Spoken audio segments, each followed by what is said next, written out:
I managed my wife's father's investment fund for 17 years, making his clients billions. Then he declared, "My son Noah will replace you, so clean your desk for him."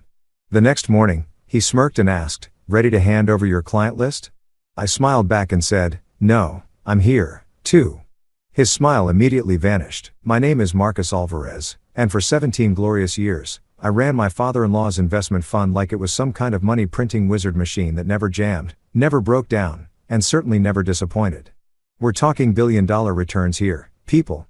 0 losing quarters, not one zilch, nada.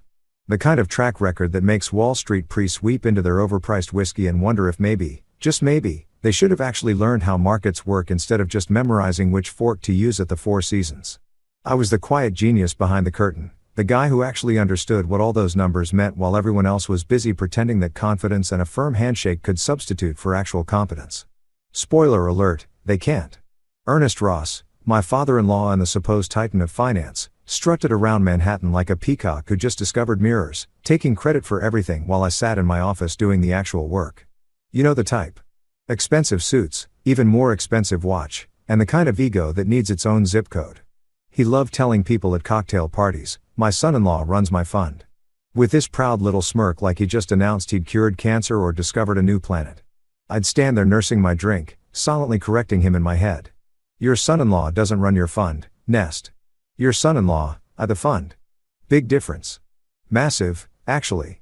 It's like saying the engine runs the car versus the engine, the car. Without me, Ross Capital was basically just a fancy name on a building and a bunch of people who looked good in LinkedIn photos, but couldn't read a balance sheet if their Hamptons vacation home depended on it. For 17 years, I played this game. I showed up every morning at 6:30, drank coffee that tasted like it was brewed in Satan's kitchen, and made Ernest Ross look like the smartest man in finance. I analyzed markets, predicted trends, restructured portfolios, and basically performed financial wizardry while Ernest took 3-hour lunches, and complained about his golf handicap. The man spent more time selecting ties than understanding treasury yields. But hey, who's counting? Our clients trusted us.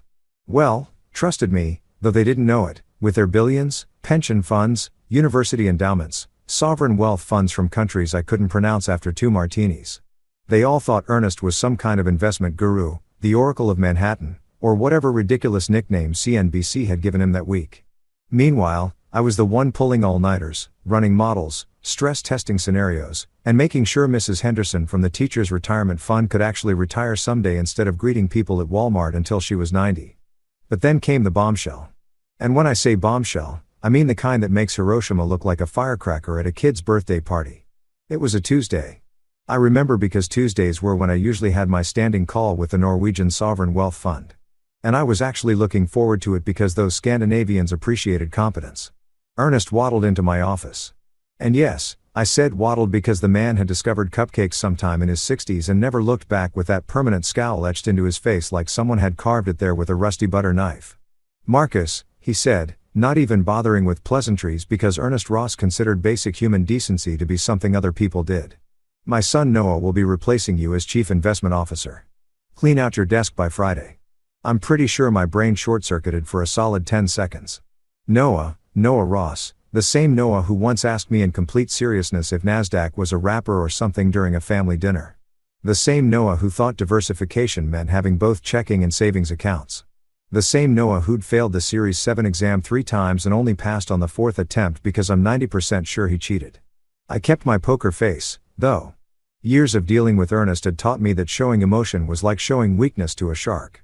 It just made them hungrier.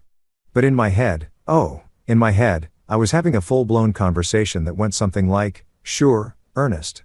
Great idea. Fantastic. Brilliant. Even let's put the Titanic captain's nephew in charge of navigation. What could possibly go wrong? While we're at it, why don't we let a golden retriever perform brain surgery?" I hear they're very enthusiastic. Ernest stood there waiting for me to beg or plead or maybe cry a little because that's what he wanted. He wanted me to gravel, to admit that I needed him more than he needed me to validate his pathetic little power trip. But I didn't give him the satisfaction. Instead, I nodded slowly like I was actually considering the brilliant wisdom of his decision and said, "Interesting choice, Ernest. Very bold." He seemed confused by my calm reaction, which was hilarious because Ernest Ross understood calm reactions about as well as a toddler understands quantum physics. He cleared his throat, puffed out his chest like he was trying to intimidate a mirror, and added, "This has been coming for a while. Noah's ready. He's been learning the business." Learning the business. The kid had been learning the business for 5 years and still couldn't explain what AP ratio was without consulting Google. But sure, Ernest. Sure. He's totally ready to manage $2 billion in client assets. This will definitely end well. I should probably start buying popcorn futures because this show is going to be spectacular. When does Noah start? I asked, my voice so neutral it could have been used to calibrate scientific instruments. Monday, Ernest said, already turning to leave because he delivered his verdict and that was that. Kings don't stick around to hear the peasants' opinions. Monday, I repeated, watching him waddle back toward the door. That gives him what? 4 days to learn 17 years worth of institutional knowledge, client relationships, and market expertise. Generous timeline, Ernest. Really generous. He paused at the door and for a second I thought maybe, just maybe, a single neuron had fired in that expensive haircut of his and he'd realized what a catastrophically stupid decision he just made. But no, Ernest Ross didn't do self-reflection. Instead, he just grunted something that might have been, "You'll train him," and disappeared down the hallway. I sat there in my office surrounded by 17 years of Bloomberg terminals, client files, market reports, and the various trophies Ernest had claimed credit for, and I started laughing. Not the happy kind of laughing, mind you. This was the kind of laughing that happens when something is so absurdly cosmically stupid that your brain can't process it any other way. Noah Ross, Chief Investment Officer of a multi-billion-dollar fund. This wasn't just a mistake. This was the Hindenburg, the Titanic, and New Coke all rolled into one gorgeous disaster. And I had front row seats. And the best part, I didn't have to do a damn thing except watch it burn. Sunday dinner at the Ross family mansion in the Hamptons was always an exercise in expensive torture, but this particular Sunday promised to be especially entertaining. The mansion itself was so absurdly large that even the ghosts probably had personal assistants and 401k plans. We're talking 12 bedrooms, 9 bathrooms, a wine cellar that could double as a nuclear bunker, and enough marble flooring to make a Greek temple jealous.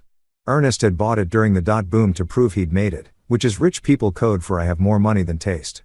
I pulled up in my Audi, understated, classy, the kind of car that whispers success instead of screaming it like Ernest's ridiculous Ferrari that he couldn't drive worth a damn. Adriana, my wife, sat in the passenger seat doing that thing she always did before family dinners, deep breathing exercises like she was about to enter a war zone, which let's be honest, wasn't far from the truth. Sunday dinners with the Ross family made Game of Thrones look like a pleasant brunch. "You okay?" she asked, glancing at me with those dark eyes that had somehow convinced me years ago that marrying into this circus was a good idea. "Tired." I lied. Which was my standard response whenever I didn't want to explain what I was actually thinking. The truth, I was mentally drafting Noah's professional obituary for LinkedIn. Noah Ross, failed investment officer, is survived by his father's money and a profound misunderstanding of how financial markets work. In Lie of Flowers, please send textbooks on basic economics. We walked in through the massive front door. And yes, it was one of those doors that required actual effort to open, like you were entering a medieval castle instead of a beach house. The smell hit me immediately. Expensive food prepared by someone who'd probably trained in Paris and was now stuck cooking for people who thought ketchup was a vegetable. The Ross family was already assembled in the dining room like some kind of wealthy Last Supper painting. Except everyone was alive and nobody was about to get betrayed. Well, except me. But I'd already been betrayed on Tuesday, so this was really more of a victory lap for Ernest. Ernest sat at the head of the table, naturally, because God forbid anyone forget who was supposedly in charge. His wife, Catherine, perched beside him like an expensive decoration, the kind of woman who'd had so much Botox that her face looked permanently surprised by everything. Noah was already there working on what appeared to be his third glass of wine, which explained the slightly glazed look in his eyes. The kid drank like he was trying to forget something, which was ironic because with his track record, forgetting was actually his superpower. Marcus Adriana Ernest boomed, standing up like he was greeting visiting dignitaries instead of his own daughter and the son-in-law he'd just fired. "Come sit. We have news to celebrate." Adriana shot me a look that clearly said, "What news?"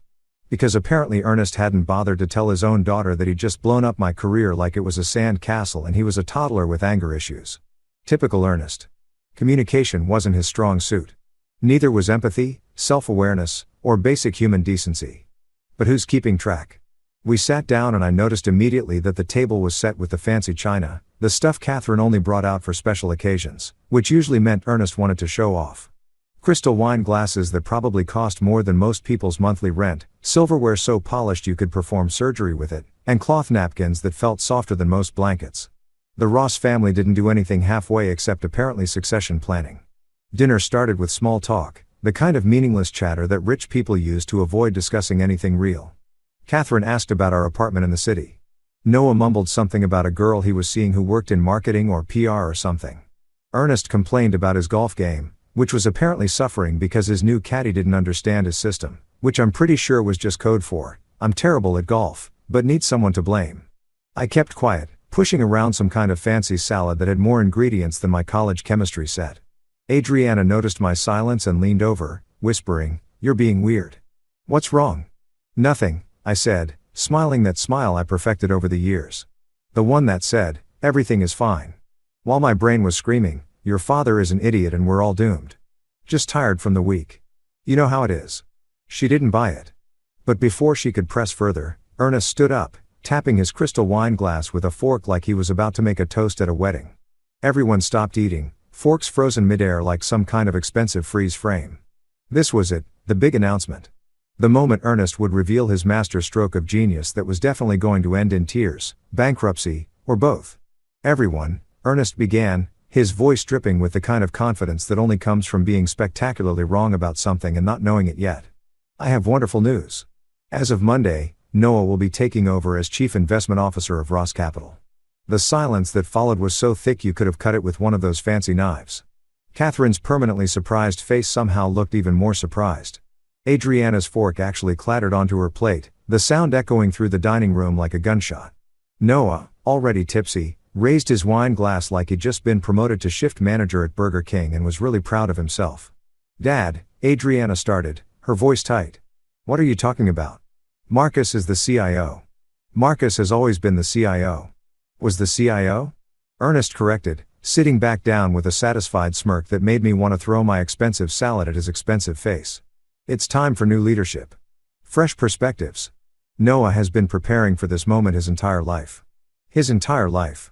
The kid was 32 and still didn't know how to tie a Windsor knot without YouTube tutorials.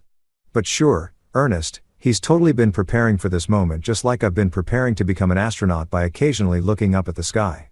Adriana turned to me, her eyes wide with betrayal. "You knew about this?" "Found out Tuesday," I said calmly, taking a sip of wine that suddenly tasted like vinegar and poor life choices. "Wanted to see how dinner went before mentioning it." "Before mentioning it," she hissed, keeping her voice low, but not low enough. "Marcus, this is insane. Noah can't run the fund. He doesn't know the first thing about I've been learning." Noah interrupted, his words slightly slurred, which really inspired confidence in his ability to manage billions of dollars. "Dad's been teaching me. And I've been reading books, lots of books about investing in stuff. Books about investing in stuff. Ladies and gentlemen, your new Chief Investment Officer." Ernest beamed at his son like he just cured cancer instead of revealing himself to be spectacularly unqualified for a job he was starting in less than 48 hours. "Noah's ready. He's got the Ross instinct. The Ross blood. That's what matters in this business." I nearly choked on my wine. The Ross instinct. The Ross blood. This wasn't medieval Europe, and we weren't talking about inheriting a throne. We were talking about managing other people's retirement savings, their kids' college funds, their entire financial futures. But apparently Ernest thought bloodlines mattered more than actual competence, which explains so much about why he'd needed me for 17 years. Catherine, bless her Botoxed heart, tried to steer the conversation elsewhere.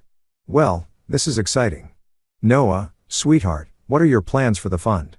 Noah blinked at his mother like she'd asked him to explain quantum physics in Mandarin. Make it grow. Keep the clients happy. Do what Marcus has been doing." Except Marcus actually knew how to do what Marcus was doing, I said, unable to help myself. Everyone turned to look at me. "Just saying.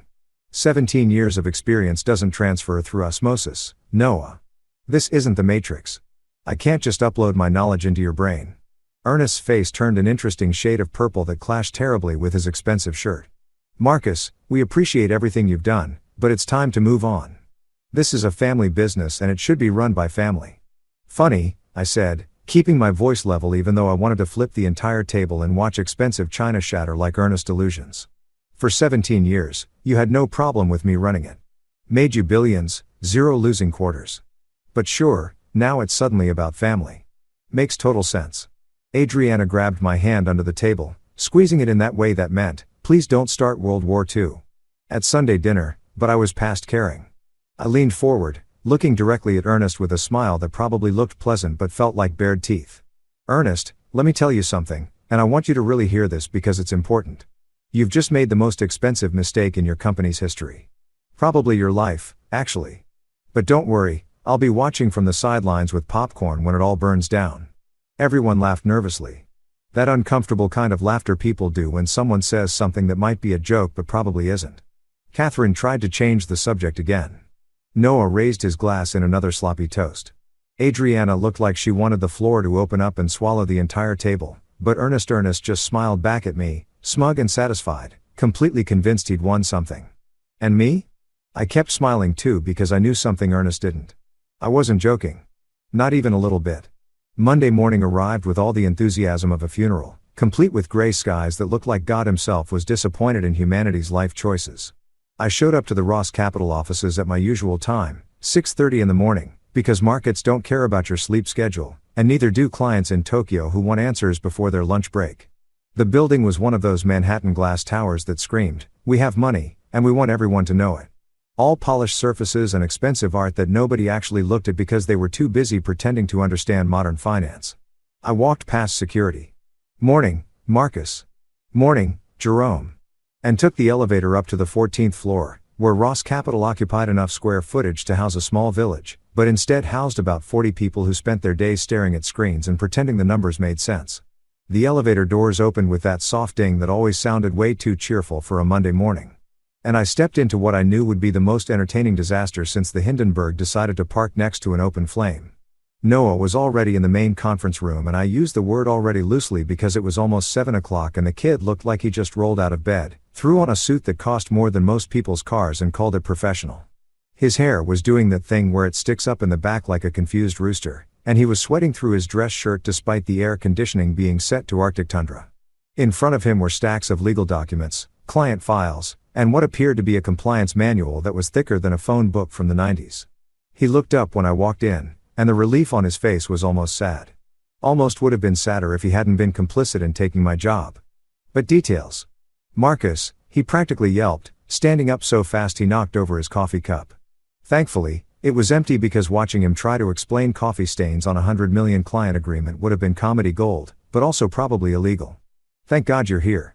I've been looking at these files since 5 in the morning and I mean, there's a lot here. A lot. That's generally what happens when you run a multi-billion-dollar investment fund," I said, setting down my bag and grabbing my own coffee from the break room. "There's paperwork, regulations, clients who expect you to know what you're doing. Revolutionary concept, I know." He missed the sarcasm completely, which was Noah's superpower, being oblivious to everything, including social cues, market trends, and apparently the concept of preparation, right? "Yeah. No, I get that. But maybe we could co-manage, like work together, transition period and all that." I took a long sip of my coffee, which tasted like it had been brewed in a parking lot, but was still somehow the best part of my morning. "Buddy, let me explain something to you. Clients with $2 billion don't want a group project. This isn't high school chemistry where you can slap both names on the lab report and hope for a B-. These are pension funds, university endowments, sovereign wealth funds. They want one person in charge, and that person needs to actually know what they're doing." His face felt like I just told him Santa wasn't real, and also his dog died. "But Dad said," "Your dad says a lot of things." I interrupted, sitting down and pulling up my Bloomberg terminal because even though I was technically fired, the markets didn't care about office politics and I still had professional standards. "Doesn't make them true. Now you've got your first client call in about 20 minutes. The Pimpton Pension Fund for $100 million under management. They're going to ask about Q3 projections and the new infrastructure play we've been developing. You ready?" The color drained from Noah's face like someone had pulled a plug. "Q3 projections? Infrastructure play? Marcus? I don't even know what." "Then I suggest you figure it out," I said, not unkindly, but not exactly warmly either. "You're the chief investment officer now. This is what CIOs do. They take calls from clients and don't sound like confused interns." The conference call started at 7:30 sharp. Robert Kramer from Pimpton came on the line with his usual gruff efficiency. "Former Marine, No nonsense, the kind of guy who could smell incompetence through a phone line. Morning, Marcus. Got your new guy there with me? Morning, Robert. I said, gesturing for Noah to unmute himself. Noah Ross is here. He's taking over as CIO. There was a pause on the line. The kind of pause that speaks volumes. Noah Ross. Ernest Kidd. That's the one. Another pause. Longer this time. I could practically hear Robert's brain processing this information and arriving at the same conclusion a calculator would if you asked it to divide by 0. Error. Right. Well, Noah, I'll cut to the chase. We've been with Ross Capital for 8 years. Marcus has made us a lot of money. A lot of money. My retirees love him, but we need to know. What's your experience? What's your strategy? Why should we stay? Noah looked at me like a drowning man looks at a life preserver. I looked back at him with the emotional support of a brick wall. This was his show now. Time to perform. Well, Mr. Kramer, Noah started, his voice cracking like a teenager going through puberty. I've been, learning the business from my father. He's taught me a lot about, investing in markets and things. Things. He said things to a $400 million client. Things, Robert repeated, his voice flat. Noah, I'm going to be straight with you. Your father didn't make us money. Marcus did. And if Marcus isn't running the fund anymore, I'm not sure why we're still in it. I need numbers, strategy, confidence. What I'm hearing right now is a kid who sounds like he just learned what the stock market is last week. Noah was spiraling, his face turning red, sweat pouring down his temples like he was running a marathon in the Sahara. Marcus is here. Marcus, can you? I'm not the CIO anymore, I said simply, examining my fingernails like they were suddenly the most interesting thing in the world. Answer the man's question. Robert didn't wait. Tell you what, Noah, I'm going to talk to my board. We'll be in touch. Marcus, good luck with whatever you do next. You're going to need it if you're leaving this circus. The line went dead. Noah stared at the phone like it had just bitten him. He hung up. Yep. What do I do? Pray he doesn't pull his money, I said, standing up and stretching. But between you and me, he's absolutely pulling his money. Probably by end of day, which means you've got about 8 hours before Ernest finds out you just lost $400 million. $400 million? Noah actually stood up so fast his chair fell over backward with a crash that echoed through the office. Several people poked their heads in to see what had died. Marcus, you have to help me. You have to call him back. You have to. I don't have to do anything, I said calmly, gathering my things. This is your rodeo now, cowboy. But hey, look on the bright side. You've only got about 12 more client calls today. What's the worst that could happen? The worst, as it turned out, happened pretty quickly. By 9 o'clock, Columbia University's endowment had requested a meeting to discuss recent management changes, which was university speak for, we're about to dump you, but want to be polite about it. By 9:30, the Norwegian Sovereign Wealth Fund, the one I'd been looking forward to talking to before Ernest decided to play Russian roulette with the company, had sent an email requesting clarification on leadership transitions, which was Norwegian speak for, what the hell are you people doing over there? Noah was falling apart faster than a sand castle at high tide. He kept trying to answer questions he didn't understand, using words he'd clearly just Googled 5 seconds earlier, and generally giving off the vibe of a golden retriever who'd accidentally been put in charge of air traffic control. It would have been funny if it wasn't so predictable. Actually, scratch that. It was still funny. Predictable and funny aren't mutually exclusive.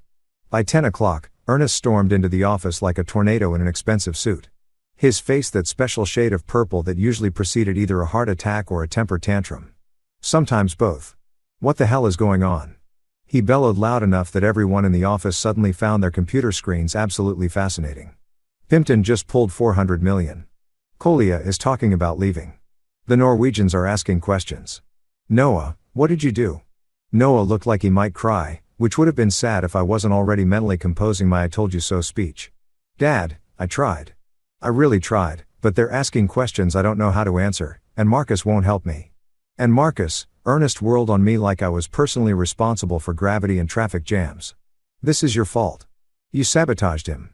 I didn't do anything, I said, sipping my coffee, which had gone cold but still tasted like victory.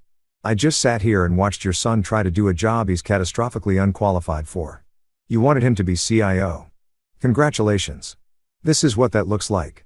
Ernest opened his mouth to yell something else. Probably something about loyalty or family or whatever other excuse rich people use when their terrible decisions come home to roost. But before he could, his assistant burst in looking like she'd just witnessed a murder. "Mr. Ross, the board is on line 1.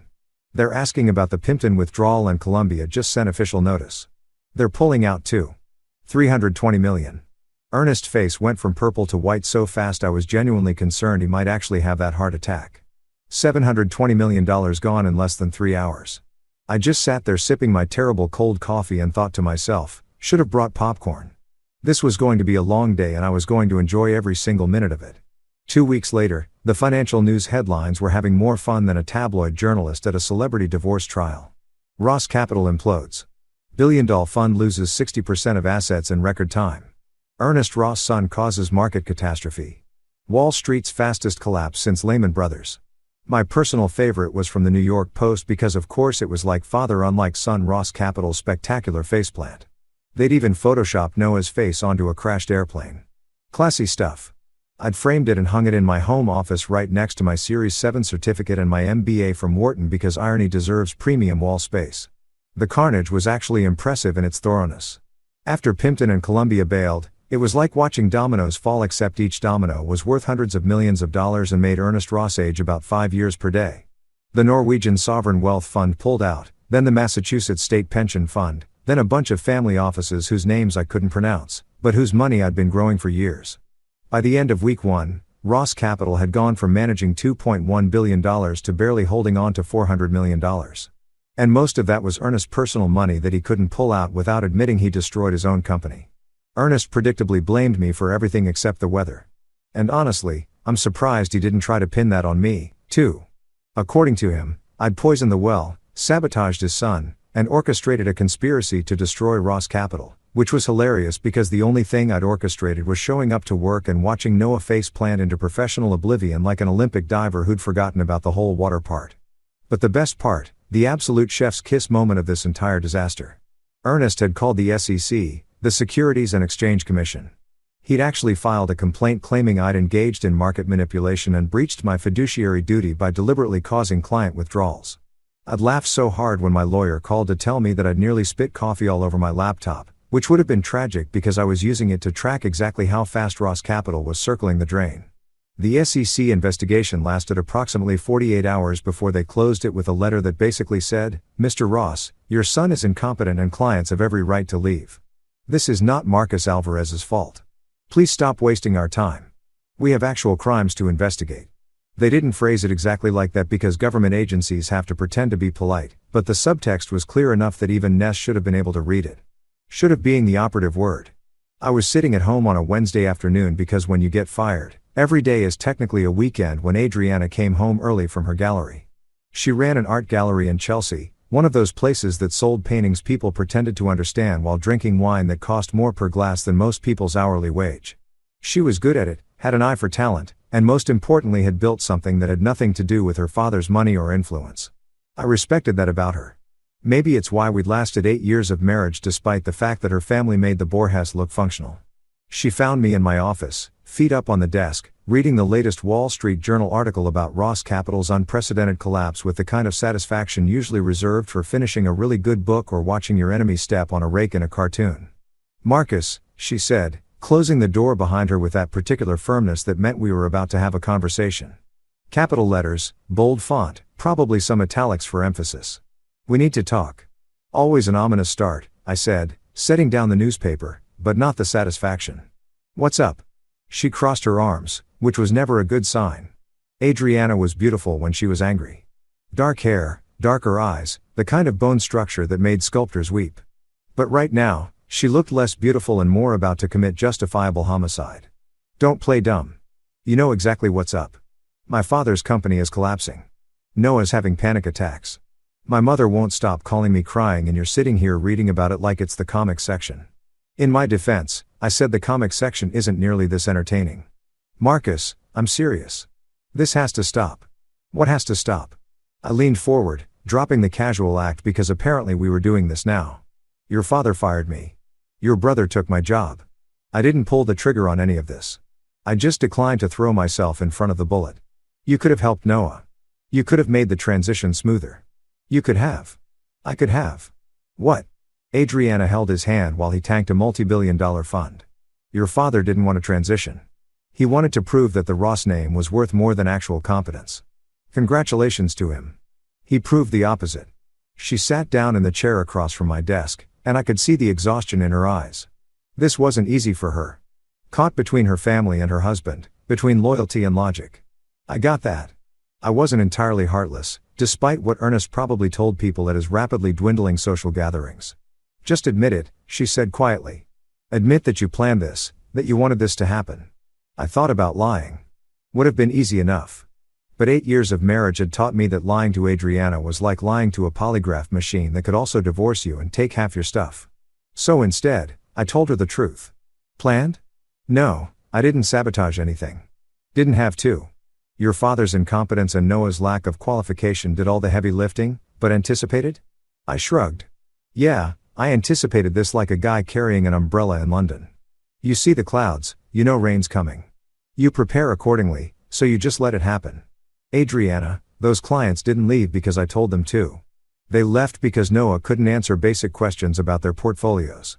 They left because Ernest replaced 17 years of expertise with nepotism and a prayer. I didn't push them out the door.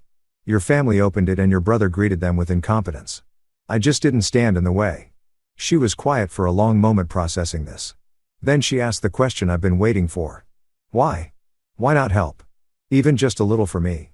And here's where I had to make her understand something that people like the Rosses never quite grasped because they'd never had to learn it the hard way. Let me tell you a story, I said, leaning back in my chair. When I was 8 years old, my dad worked 3 jobs. 3 morning shift at the factory, afternoon doing construction, nights driving for a delivery service. My mom cleaned houses for rich families who treated her like she was invisible. We lived in a 2-bedroom apartment in Queens where the heat only worked half the time and the cockroaches had more square footage than we did. Adriana knew this story, but she'd never heard it like this. Never heard the edge in my voice. The weight of years behind the words. I learned early that in this world, loyalty without power is like Wi-Fi at the airport. It's there, sure, but it's basically useless and everyone's just using it until they find something better. Your father had my loyalty for 17 years. I made him rich. I made him look smart. I sacrificed weekends, holidays, sleep, everything to build his reputation. And the second it was convenient, the second he wanted to play dynasty with his unqualified son, he tossed me out like yesterday's newspaper. So, this is about respect, she said. Respect? I agreed.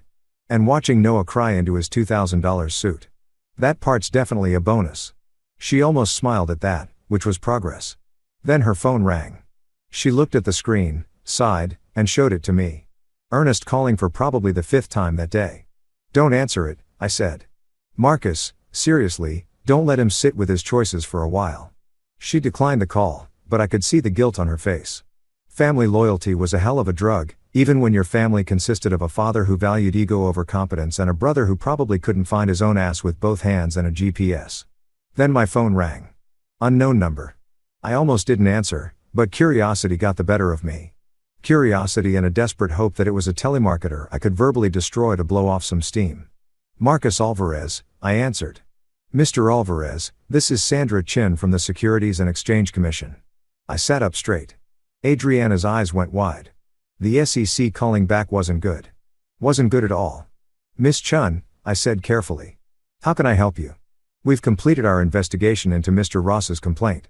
I'm calling to inform you that we found no evidence of wrongdoing on your part. In fact, we found that your contract included specific client protection clauses that were legally sound and professionally appropriate. Mr. Ross's complaint has been dismissed with prejudice. I exhaled. That's good to hear. There's more, she continued. Several of the clients who withdrew from Ross Capital have reached out to us asking for your contact information. Apparently, they're interested in working with you independently. I can't officially provide referrals, but I'm not aware of any legal reason why you couldn't start your own fund. I looked at Adriana, who was watching me with an expression I couldn't quite read. Thank you, Miss Chun. I appreciate the call.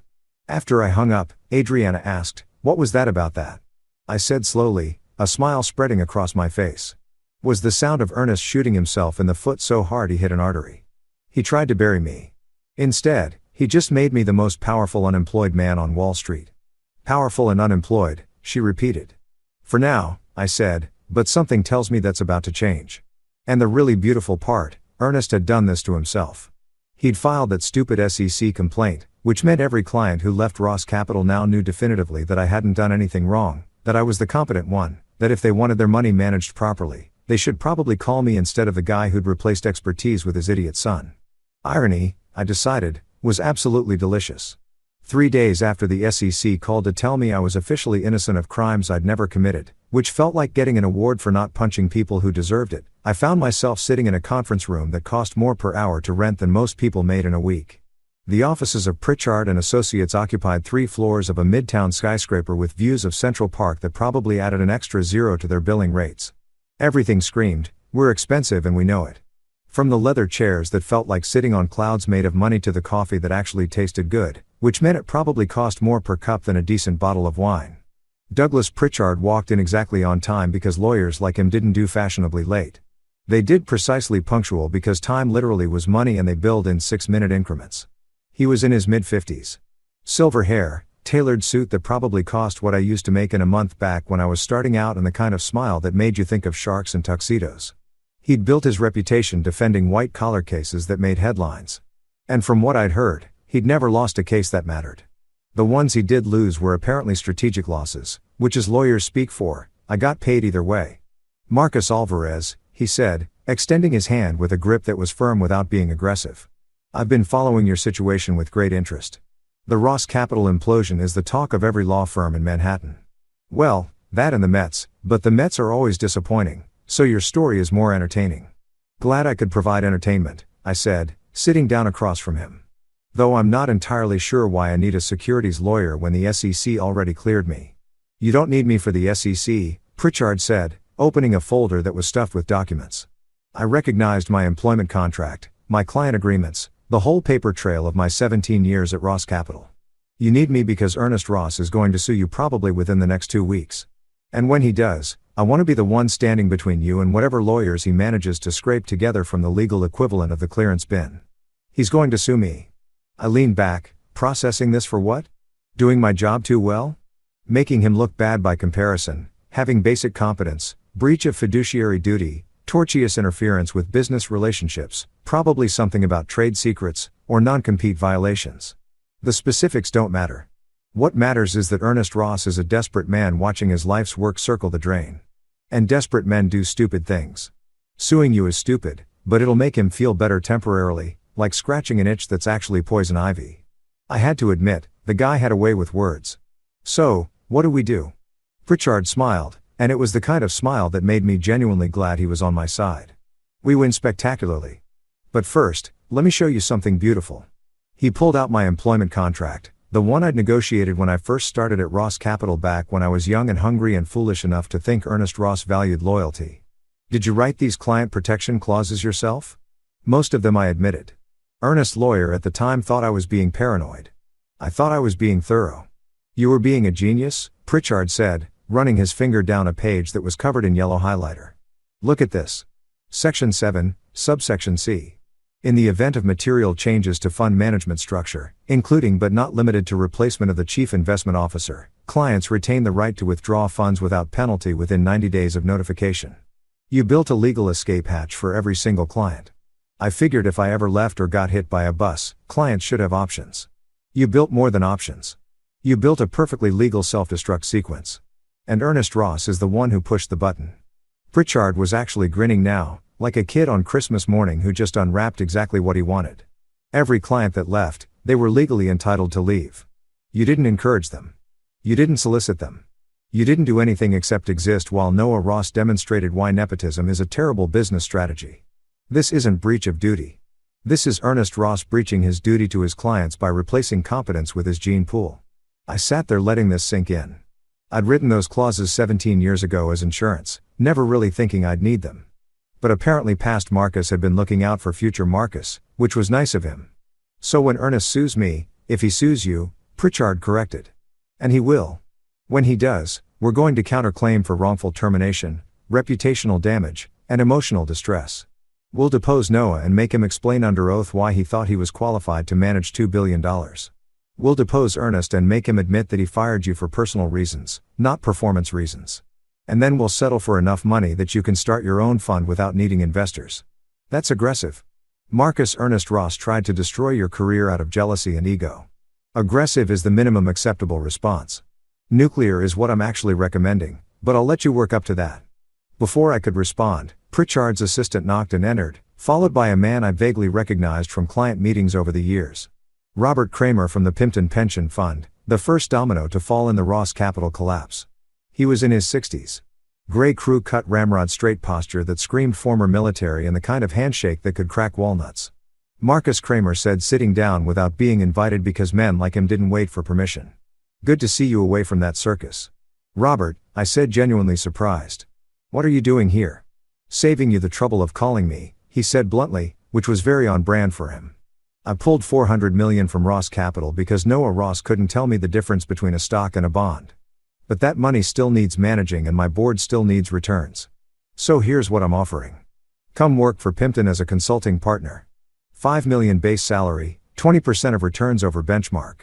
Full autonomy over investment strategy." I blinked. $5 million base, 20% of returns. That was more than I'd made in 3 years at Ross Capital combined. "You want me to manage the Pimpton Fund?" "I want you to manage our portion of the Pimpton Fund," Kramer corrected. $400 million to start. If you perform like you did at Ross Capital, we'll add more. If you don't, we part ways. Simple as that. No nepotism, no politics, just results. Pritchard was watching this exchange with barely concealed amusement, like he'd known exactly what was coming. "Robert reached out to me last week. He explained, several of your former clients did. Actually, they're not interested in Ross Capital anymore. They're interested in you." "Several," I repeated, 7 to be precise, Pritchard said, pulling out another folder because apparently today was folder day. "Pimpton with $400 million, Columbia University's endowment with $320 million, the Norwegian Sovereign Wealth Fund with $200 million, 3 family offices totaling another $300 million, and 2 private equity firms that want to know if you're available for consulting. All told, you're looking at approximately $1.5 billion in potential assets under management." I sat there doing math in my head that made my brain hurt in the best possible way. $1.5 billion at industry standard fees was a lot. A lot. Enough to start my own fund, hire my own team, build my own empire without Ernest Ross's name anywhere near it. "There's one condition," Kramer said, because of course there was. "You can't work for Ross Capital in any capacity. Not now, not ever. We don't want Ernest Ross anywhere near our money, even indirectly." That, I said, smiling for what felt like the first time in weeks, is the easiest condition I've ever been asked to accept. I'd rather eat glass than work for Ernest Ross again. Kramer grunted in approval. "Good. Then we have a deal. My lawyers will send over the contracts by end of week. Welcome to the big leagues, Marcus. The real big leagues, where competence actually matters." After Kramer left, Pritchard leaned back in his expensive chair with a satisfied expression. "So, still think you need me more than ever?" I admitted, because when Ernest finds out about this, he's going to lose his mind. "Oh, he already knows," Pritchard said casually. "Robert made sure to send Ernest a courtesy email this morning informing him that Pimpton was entering into a consulting agreement with you. Professional courtesy and all that. I imagine Ernest is currently either crying, drinking, or drafting lawsuit papers. Possibly all 3 simultaneously."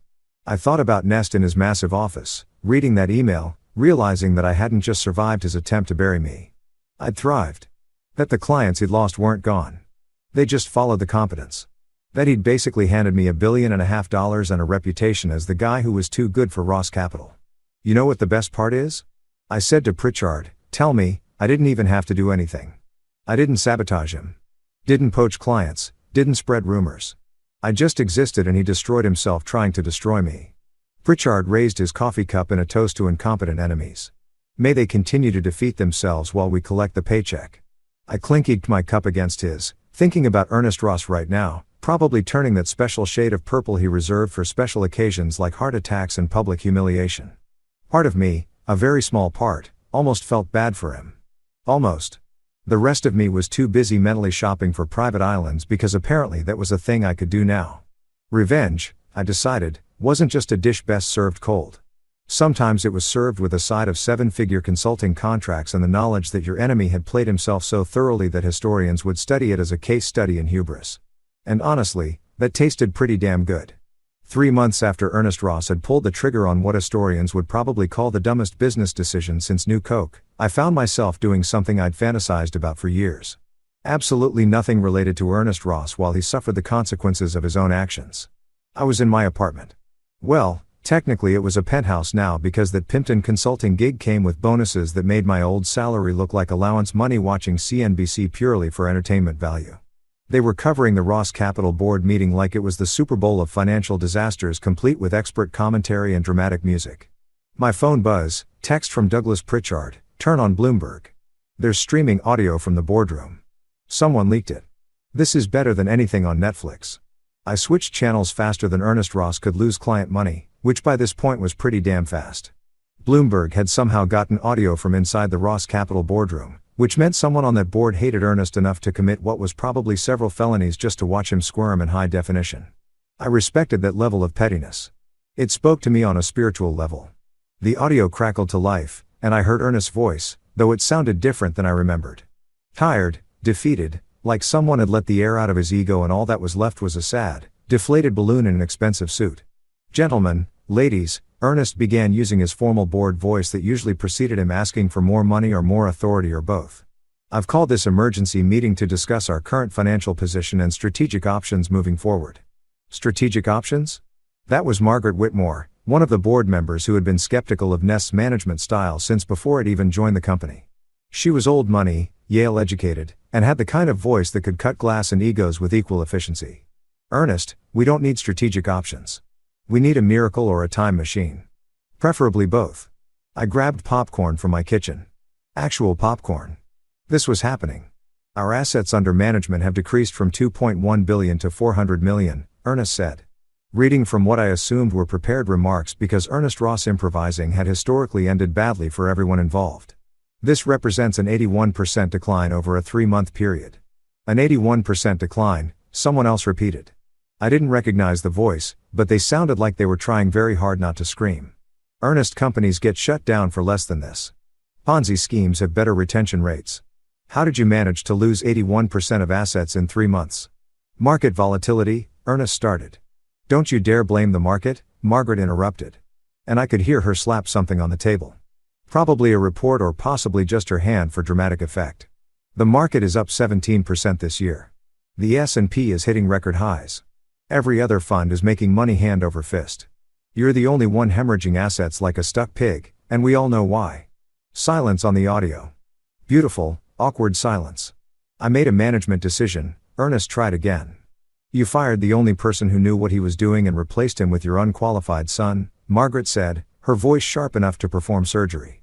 That's not a management decision, Ernest. That's nepotism wrapped in incompetence and served with a side of ego. My grandson could have told you this would end badly. And he's 7 and thinks the Tooth Fairy manages his college fund. Someone on the board actually laughed at that. Not a polite boardroom chuckle, but an actual laugh that suggested they'd been holding it in for 3 months and couldn't anymore. Noah has been learning, Ernest said weakly. Noah has been crying in his office every day since he started. Another voice chimed in. Robert Shun, the CFO, who'd always been brutally honest about numbers because numbers didn't care about feelings. He lost Kolia University $400 million in the first week.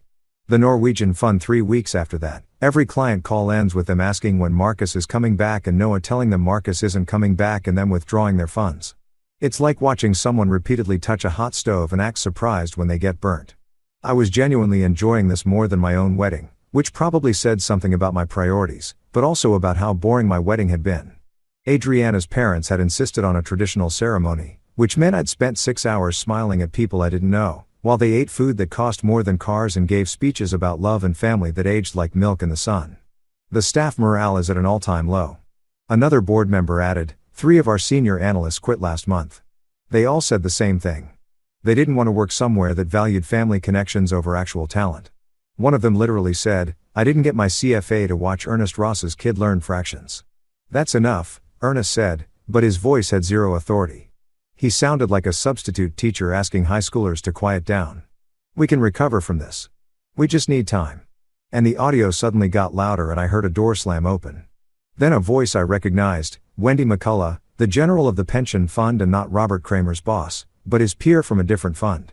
She was a legend in the industry, known for 2 things, making money and taking absolutely zero from anyone, regardless of their net worth or family name. Time. Wendy's voice boomed through the boardroom like God had decided to personally weigh in on Ernest's incompetence. You want time, Ernest? You lost us $40 million. $40 million. Do you have any idea how many teachers' retirements you just made significantly worse? How many nurses? How many firefighters? Ms. McCullough, this is a closed board meeting. Ernest tried. I don't care if it's a closed colonoscopy. Ernest, I'm here because you won't return my calls. Your son cries when I email him. And I want to look you in the eye when I tell you that we're pulling every remaining dollar we have with Ross Capital today. Right now, before you lose that, too. More silence. The kind of silence that happens right before something breaks permanently. You can't do that, Ernest said. And I could hear the desperation creeping into his voice like water into a sinking ship. Your contract has a 90-day withdrawal clause. Written by Marcus Alvarez, Wendy interrupted. Who, by the way, I consulted with last week. You know what he told me? He told me Ross Capital is a dumpster fire that's trying to buy gasoline to put itself out. He showed me projections that suggest you'll be bankrupt within 6 months. He analyzed your current holdings and found 17 positions that violate basic risk management principles. 17. Ernest. Your son doesn't know what he's doing. Your staff doesn't trust you and your clients are running for the exits like the building's on fire. I sat there popcorn forgotten because I hadn't actually consulted with Winnie McCullough. But apparently someone had told her I said this or she was making it up for dramatic effect. And honestly, it was working beautifully. Marcus said that Ernest's voice was barely a whisper.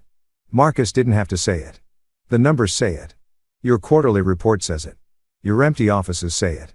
Ernest, you're done. This company is dead. You just haven't admitted it yet. Then she apparently dropped a stack of papers on the table because I heard a loud thump followed by Wendy's retreating footsteps and another door slam. The board erupted, everyone talking at once, voices overlapping in a symphony of panic and recrimination. I caught phrases like fiduciary responsibility and legal liability and how do we salvage this? Mixed with what sounded like someone suggesting they all resign immediately before the ship fully sank. Margaret Whitmore's voice cut through the chaos. Ernest, the board has discussed this. We think you should reach out to Marcus Alvarez. Offer him whatever it takes to come back. Equity, salary, hell, offer him naming rights. Alvarez Capital has a better ring than Ross Capital at this point anyway. I will not crawl back to Marcus, Ernest said. And for the first time in the recording, he sounded like the old Ernest. Proud, stubborn, completely divorced from reality. I built this company. My name is on the building. I'll burn it to the ground before I beg him to come back. Then I guess we're bringing marshmallows, Margaret said dryly, because that's exactly what's about to happen. The audio cut out. Bloomberg's anchor came back on, barely containing their excitement. That was leaked audio from today's emergency board meeting at Ross Capital, where it appears the company is in its death throes following the departure of Chief Investment Officer Marcus Alvarez 3 months ago. We've reached out to both Ernest Ross and Marcus Alvarez for comment. Mr. Ross's office declined to comment. Mr. Alvarez couldn't be reached, though sources say he's currently consulting for several major funds and living his best life. I muted the TV and just sat there processing what I just heard. Ernest would rather burn his company down than ask me to come back, which meant the company was definitely burning down and I wouldn't have to do a single thing except watch the flames and maybe roast some marshmallows. I texted Pritchard back, "You were right. Better than Netflix." His response came immediately. "Wait until you hear what I found out about Ernest's personal finances. Spoiler alert, he's leveraged to his eyeballs. When Ross Capital goes under, he's going under with it. Might want to start looking at office space. I have a feeling you'll be getting a very interesting offer soon."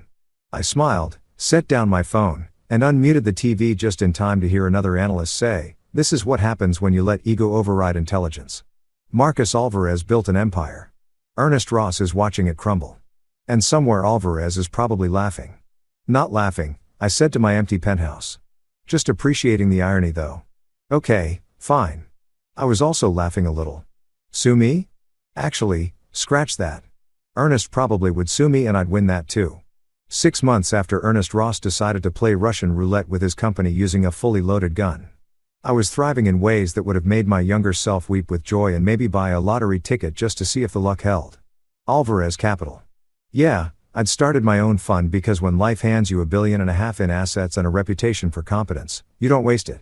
Was managing $3.2 billion. 3.2 with AB for beautiful and also billion. We'd outperformed the market by 8% in our first quarter, which in investment terms was like showing up to a knife fight with a tank and winning by forfeit. I had a corner office in a building that didn't have Ernest Ross's name anywhere on it.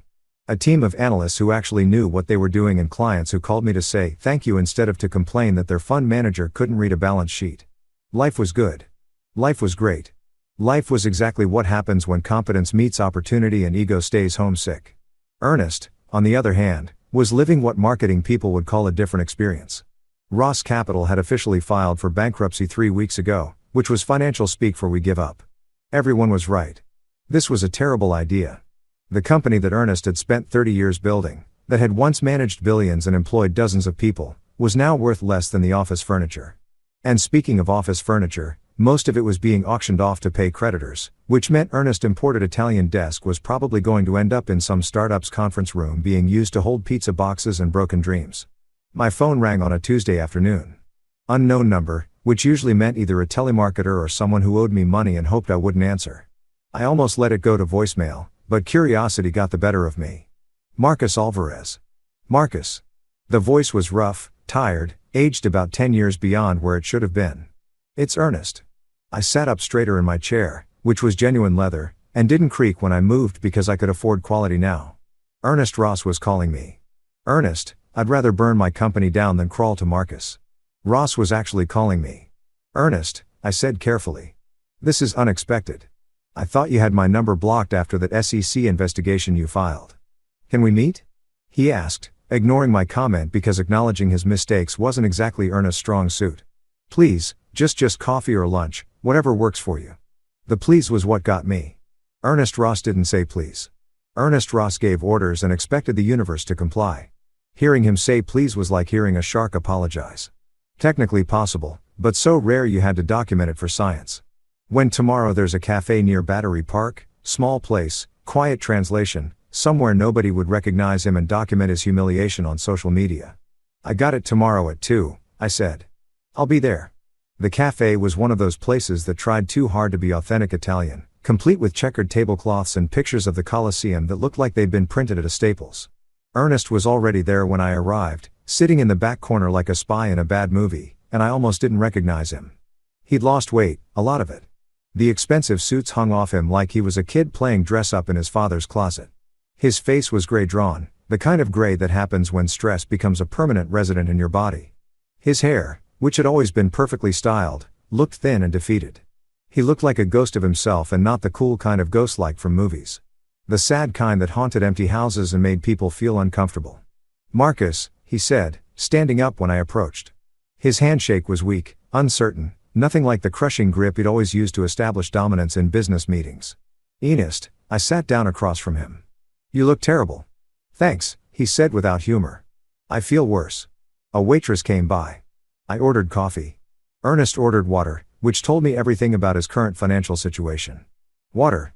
Ernest Ross, who used to order $50 whiskey like it was tap water, was now ordering actual tap water. We sat in silence for a moment. The kind of awkward silence that happens when two people have too much history and not enough neutral ground to stand on. I'm sure you've heard about the bankruptcy. Ernest finally said, read about it in the journal. I confirmed. Front page. They used that picture of you from the charity gala 3 years ago. The one where you're smiling. Nice contrast to current events. He winced but didn't argue. I wanted to meet because I owe you an explanation. Maybe an apology. I'm not sure which or if there's a difference anymore. I'm listening. Ernest took a breath and when he spoke his voice cracked just slightly. I was jealous of you for years. Maybe the whole 17 years. I don't know anymore. You made it look easy. The analysis, the client relationships, the returns. Everything I'd spent my whole life trying to prove I could do, you just did naturally, like breathing. The bankruptcy courthouse smelled like a combination of stale coffee, broken dreams, and industrial cleaning products that were trying really hard to mask the first two. It was one of those government buildings that looked like it had been designed by someone who thought depressing was an architectural style. All gray walls and fluorescent lighting that made everyone look like they were auditioning for a zombie movie. The chairs in the waiting area were that specific shade of blue that only exists in places where hope goes to die. Hospitals, DMVs, and apparently bankruptcy courts. I sat in the gallery with Douglas Pritchard beside me. Both of us wearing our best serious business suits because even though this was essentially a financial funeral, you still had to dress appropriately.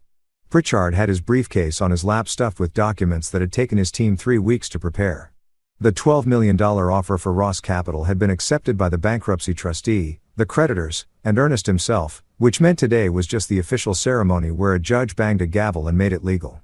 Ernest sat at the defendant's table, though defendant wasn't quite right since this was bankruptcy court, not criminal court, but he sure looked like a defendant. Gray suit that used to fit him before he'd lost all that weight. Shoulders slumped like he was carrying invisible weights. Face still that disturbing shade of gray that suggested his body was just going through the motions of being alive. His lawyer was some guy from a mid-tier firm, the kind of lawyer you hire when you can't afford the sharks anymore and have to settle for the guppies. Noah sat in the gallery a few rows behind his father. And I was surprised to see him there at all. He'd lost weight, too, though. In his case, it actually looked healthy. He wasn't wearing an expensive suit, just khakis and a button-down that looked like it came from Target or maybe Kohl's clearance rack. He caught my eye and nodded. Not hostile, just acknowledging like we were two people who'd survived the same natural disaster and were still processing the damage. The judge entered all rise and the shuffle of people standing, and we got down to the business of officially killing Ross Capital and transferring its corpse to me. Judge Patricia Morrison was in her 60s, had the kind of face that suggested she'd seen every stupid financial decision humanity could make and wasn't impressed by any of them, and a reputation for running her courtroom with the efficiency of a German train schedule. Case number 2025 BK 4782 Henry Ross Capital Management. She began reading from documents with reading glasses perched on her nose. We're here for the approval of asset sale to Alvarez Capital Management LLC. Mr. Pritchard, you're representing the buyer. Pritchard stood. Yes, Your Honor. Marcus Alvarez, principal of Alvarez Capital Management, is purchasing all assets, intellectual property, and naming rights of Ross Capital for $12 million cash. And Mr. Ross, you're in agreement with this sale? The judge looked at Ernest like she was trying to determine if he was competent to make decisions or just a very elaborate hologram of sadness. Ernest's lawyer stood. Yes, Your Honor. Mr. Ross has consented to the sale and wishes to make a brief statement. If the court permits. Judge Morrison sighed the sigh of someone who knew brief statements in bankruptcy court were never actually brief but had to allow them anyway because rules. Keep it short, Mr. Ross. Ernest stood slowly, gripping the table for support like he might collapse without it. When he spoke, his voice was rough, the words clearly painful to say. Your Honor, I built Ross Capital 30 years ago with the dream of creating something lasting, something I could pass down to my children. Instead, I destroyed it through pride and poor judgment. Marcus Alvarez spent 17 years making my company successful while I took credit. When I fired him and replaced him with my unqualified son, I sealed the company's fate. He paused, swallowing hard. This sale is just acknowledging what's already true. Ross Capital died the day I let Marcus walk out the door. At least this way something good might come from the ashes. The courtroom was silent. Even Judge Morrison looked slightly uncomfortable, which probably didn't happen often given her job involved watching people lose everything on a regular basis. Thank you, Mr. Ross, she said not unkindly. Mr. Alvarez, do you wish to make a statement? Pritchard looked at me. We hadn't planned on me saying anything, but something about the moment felt like it needed words. I stood. Your Honor, I'm purchasing Ross Capital, not out of sentiment, but because the infrastructure and systems I built over 17 years have value. The name will be retired. The company will be absorbed into Alvarez Capital. What Ernest Ross built is over. What I'm building is just beginning. Short, professional, and just a tiny bit brutal. Exactly what the moment called for. Judge Morrison nodded, made some notes, and then picked up her gavel. The court approves the sale of Ross Capital Management's assets to Alvarez Capital Management for $12 million. Mr. Alvarez, the company is yours. This case is closed. The gavel came down with a sharp crack that echoed through the courtroom like a gunshot. And just like that, I owned everything Ernest Ross had spent 3 decades building. I signed papers, lots of papers. The kind of papers that transfer ownership of bank accounts, client lists, office furniture, and the right to use the name Ross Capital, which I had zero intention of using because rebranding a failed company was like putting lipstick on a pig. Possible, but pointless. Ernest signed papers, too. Each signature looking shakier than the last, like he was signing away pieces of his soul instead of just financial assets. When we were done, when all the lawyers and trustees and court officials had their copies, Ernest approached me in the hallway outside the courtroom. You won, he said simply. I looked at him. Really? Looked at him. This broken man who once strutted around Manhattan like he owned it. No, Ernest, you lost.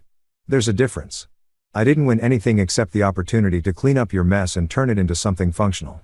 1 year later, Alvarez Capital was doing the kind of numbers that made financial journalists run out of superlatives and start inventing new ones. We were managing $3.2 billion in assets. That's billion with AB for bloody hell, that's a lot of money. And our returns were making other funds look like they were investing in lottery tickets and hope. 18% growth in our first full year, which in the investment world was like showing up to a track meet and casually breaking the world record while eating a sandwich. Clients were literally waiting in line. And I don't mean metaphorically.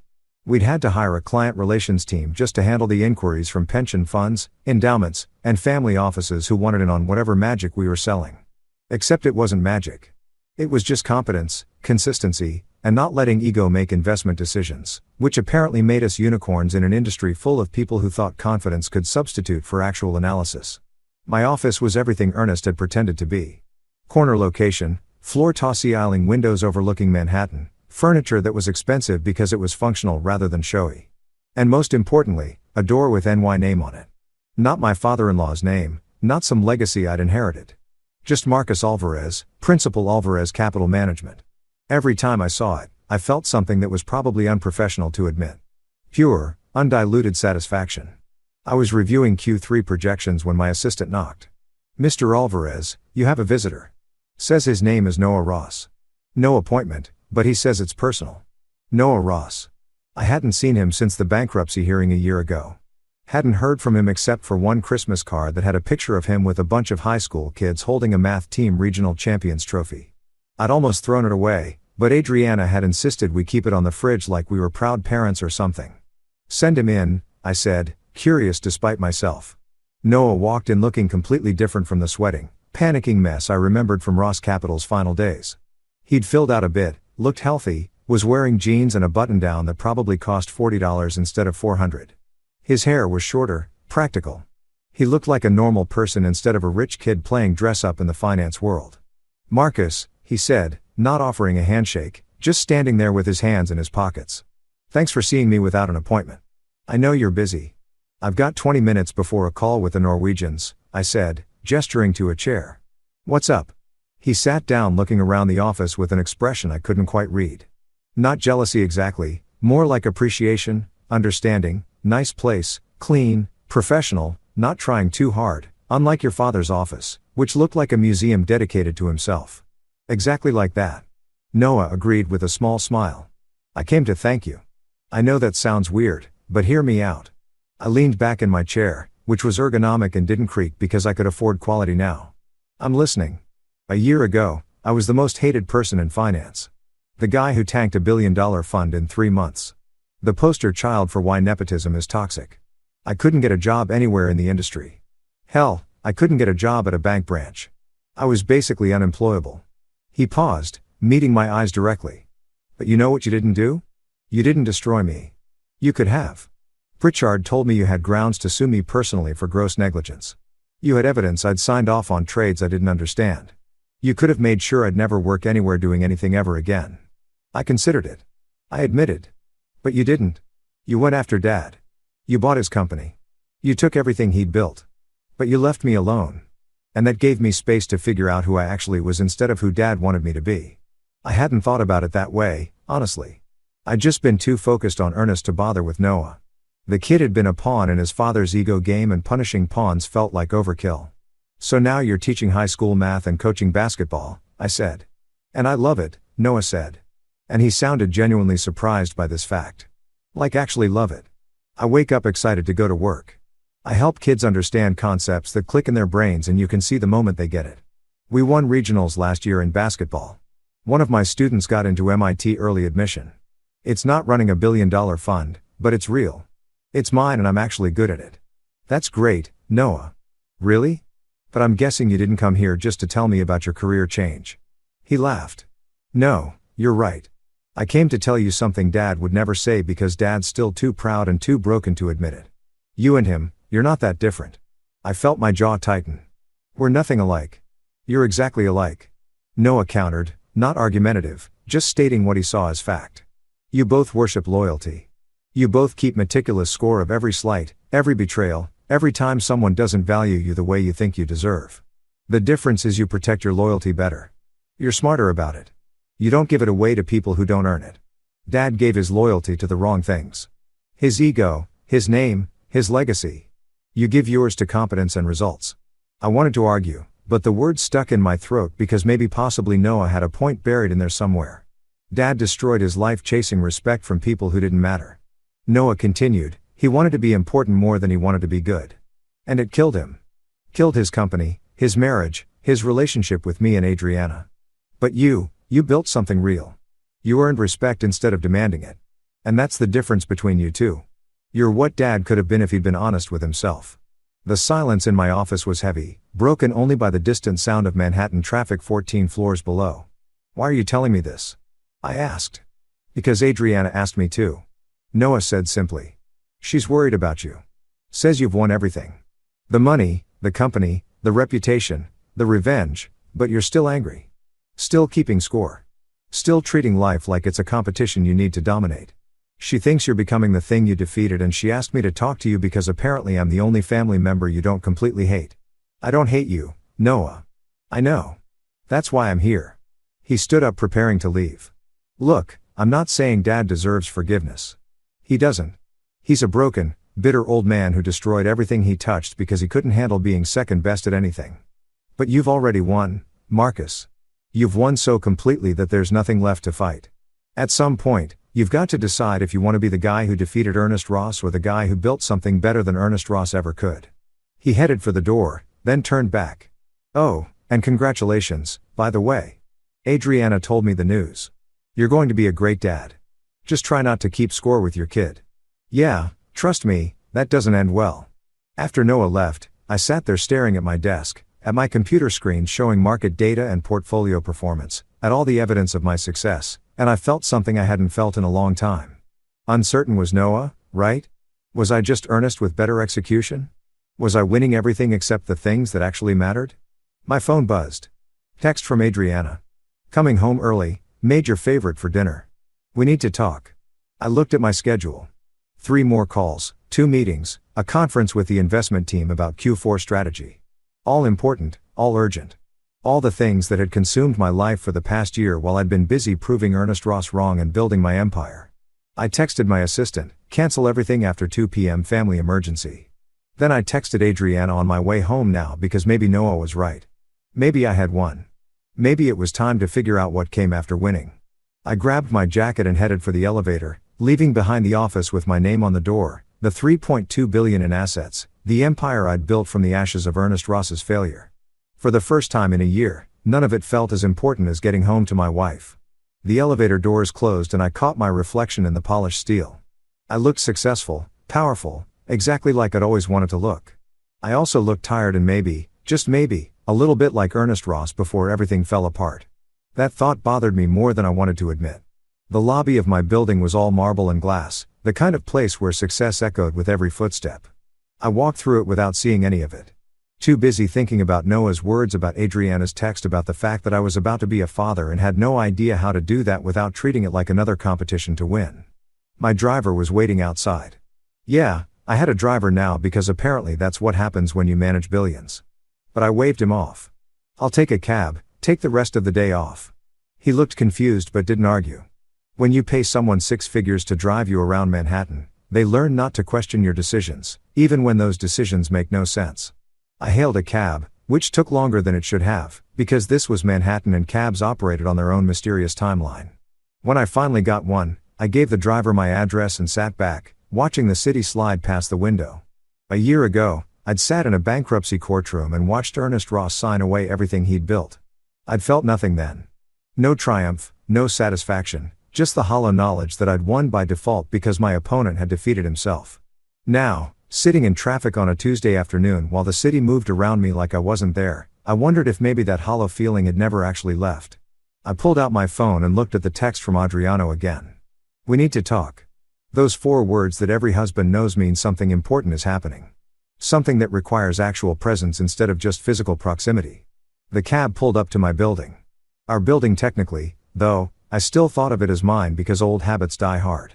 I paid the driver, tipped too much because I could afford it, and guilt was cheaper than therapy, and headed inside. Adriana was in the living room sitting on the couch with her hands folded over her stomach in that protective way pregnant women do, even when they don't realize they're doing it. She looked beautiful. She always looked beautiful, but also serious in a way that made me nervous. "You canceled your afternoon," she said as I walked in. "Noah came to see me," I replied, sitting down next to her. "I know, I asked him too," he said. "You're worried about me." "I am." I took her hand, feeling the warmth of it, the realness of it, the anchor of it. "What did you want to talk about?" She placed my hand on her stomach, and I felt the slightest movement, like a butterfly trapped under fabric. "Our baby. Our actual baby, a human being who would depend on me for everything and wouldn't care about quarterly returns or market performance or how thoroughly I defeated my enemies." "I want to talk about forgiveness," Adriana said quietly. "About my father, about us, about what kind of family we want to be." And there it was, the conversation I'd been avoiding for a year. The one that mattered more than all the billions in assets and corner offices and victories combined. I took a deep breath and said the hardest words I'd ever said. "Okay, let's talk." Adriana didn't let go of my hand, which was probably strategic on her part because if she had, I might have found an excuse to get up and check my phone or make coffee or do literally anything other than have this conversation. But her grip was firm. Her dark eyes were locked on mine. And the baby in her stomach was apparently doing gymnastics, which felt like some kind of cosmic conspiracy to keep me emotionally present. "My father is dying," she said. And just like that, the air left the room. I blinked. "What? Pancreatic cancer? Stage 4. They caught it late because he hadn't been to a doctor in over a year. Too proud to admit he couldn't afford good health care anymore after losing everything." Her voice cracked slightly, but she kept going because Adriana had always been stronger than anyone gave her credit for. "He is maybe 6 months, maybe less." I sat there processing this information like it was market data that didn't make sense. Ernest Ross was dying. The man I'd spent the last year and a half systematically defeating, the man whose company I'd bought for pennies on the dollar, the man whose empire I'd built my own empire on top of, he was dying. "I'm sorry," I said, because that's what you say when someone tells you their father is dying. Even when that father had tried to destroy your career and blamed you for his own failures. "Are you?" Adriana asked. Not accusatory, just genuinely curious. "Sorry. I mean, because I honestly can't tell any more how you feel about him, about any of this."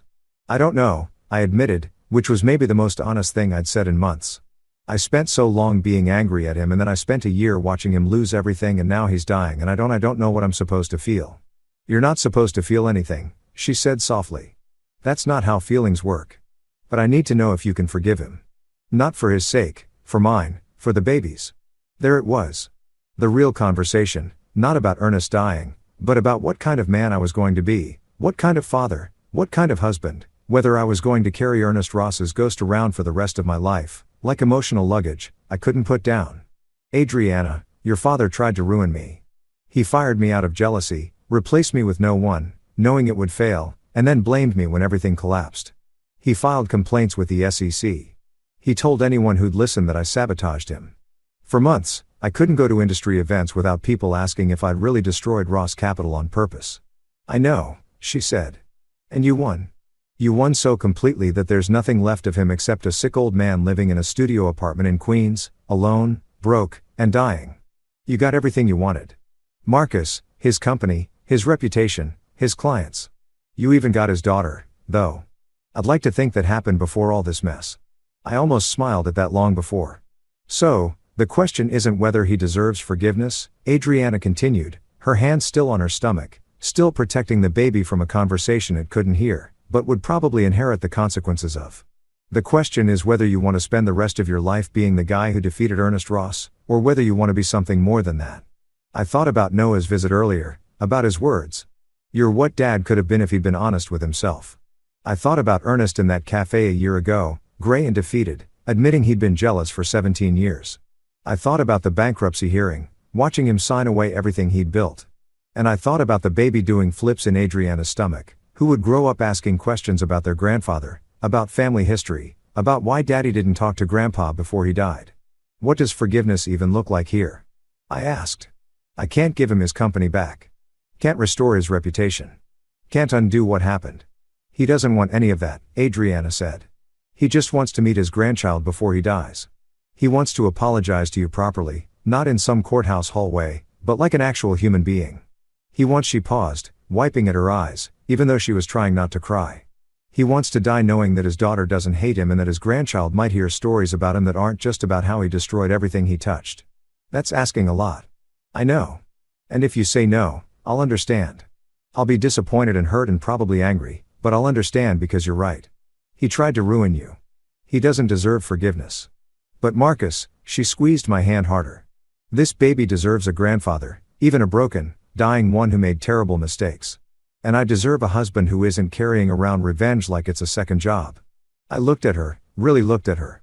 This woman who'd stood by me through earnest betrayal, through the Ross Capital collapse, through the bankruptcy and the lawsuits, and a year of me being so focused on winning that I'd probably been a terrible husband without even realizing it. When I asked, when what? When does he want to apologize? Her eyes went wide. You'll do it. I'll think about it. I corrected. But yeah, probably because you're right. I won. I won everything. And if I can't let go of being angry at a dying man, then what does that make me? What kind of father would I be if I taught our kid that revenge is more important than family? Adriana kissed me then, hard and desperate and relieved, like I just agreed to something that had been weighing on her for months, which I probably had. Thank you, she whispered against my lips. Thank you. Thank you. Thank you. Don't thank me yet, I said. I might still tell him to go to hell. You won't. How do you know? Because you're better than him, she said simply. You always have been. That's why you won. And that's why you'll forgive him. Not because he deserves it, but because you're the kind of man who can. I wanted to believe that. Wanted to be that guy. The guy who was bigger than his anger. Who could let go of grudges. Who could forgive people who'd tried to destroy him.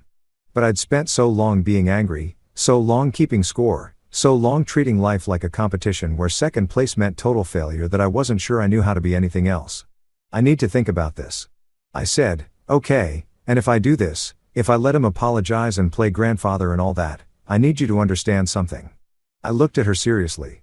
I'm doing this for you and for the baby, not for him. Ernest Ross is still the man who tried to ruin me. Forgiveness doesn't erase that. I know, Adriana said, but it does mean you're not letting him ruin you now. Even from rock bottom, even dying, he still has power over you as long as you're angry. Forgiveness takes that power away. Damn it. When did my wife get so wise? Had she always been this wise, and I'd been too busy being angry to notice? We sat there for a while, my hand on her stomach, feeling the baby move, thinking about fatherhood and family and what kind of legacy I wanted to leave that had nothing to do with quarterly returns or assets under management. Finally, I said, call him. Tell him we'll come over this weekend, but I'm not promising anything except showing up. That's all I'm asking. She pulled out her phone to text Ernest and I watched her type, watched her face soften with relief and hope and about 12 other emotions I probably should have been paying more attention to over the past year. My phone buzz. Work email. Something about the Norwegian fund wanting to increase their allocation by another 100 million. A year ago, that would have been the most important thing in my world. Right now sitting on my couch with my pregnant wife while she texted her dying father to arrange a meeting I didn't want to have, it felt completely irrelevant. I ignored the email Adriana said, setting down her phone Saturday at 2 his apartment in Queens. He's really grateful, Marcus, he said, to tell you thank you. He can tell me himself on Saturday. I said if he wants to apologize he can do it face to face, not through text messages and intermediaries. Fair enough. We ordered dinner, Thai food from the place down the street that Adriana had been craving for weeks, and spent the evening on the couch watching some cooking show neither of us really cared about. Normal, domestic, the kind of evening I'd been too busy to have for months while I was building my empire and proving points to people who'd already lost. Later that night, lying in bed while Adriana slept beside me, I thought about Ernest Ross in his studio apartment in Queens, dying alone, probably thinking about all the choices that had led him there. I thought about the baby that would be here in 4 months, who wouldn't care about revenge or victory or quarterly returns. I thought about Noah teaching high school math and actually being happy for the first time in his life. And I thought about what Adriana had said. Forgiveness takes that power away. Maybe she was right. Maybe holding on to anger at Ernest Ross was just another way of letting him control my life. Maybe real victory wasn't destroying your enemies, but becoming someone who didn't need to destroy enemies in the first place. Or maybe I was just getting soft because I was about to be a father and sleep deprivation was already affecting my judgment. Either way, Saturday was coming and I'd made a promise to my wife. Even if Ernest Ross didn't deserve forgiveness, maybe I deserved the freedom that came with giving it. That thought was almost funny. Almost. I'd spent 18 months proving I was better than Ernest Ross at running a company, managing money, and building an empire. Now I had to prove I was better at being human. Turned out that was the hardest competition of all. I rolled over, put my arm around Adriana, and felt the baby kick against my hand like it was already impatient to join this mess of a family we were building. "Your grandfather is an idiot," I whispered to her stomach. "But I guess you'll figure that out on your own." Adriana mumbled something in her sleep that sounded like, "be nice or maybe ice cream." And I smiled despite myself. Yeah, this was definitely going to be interesting.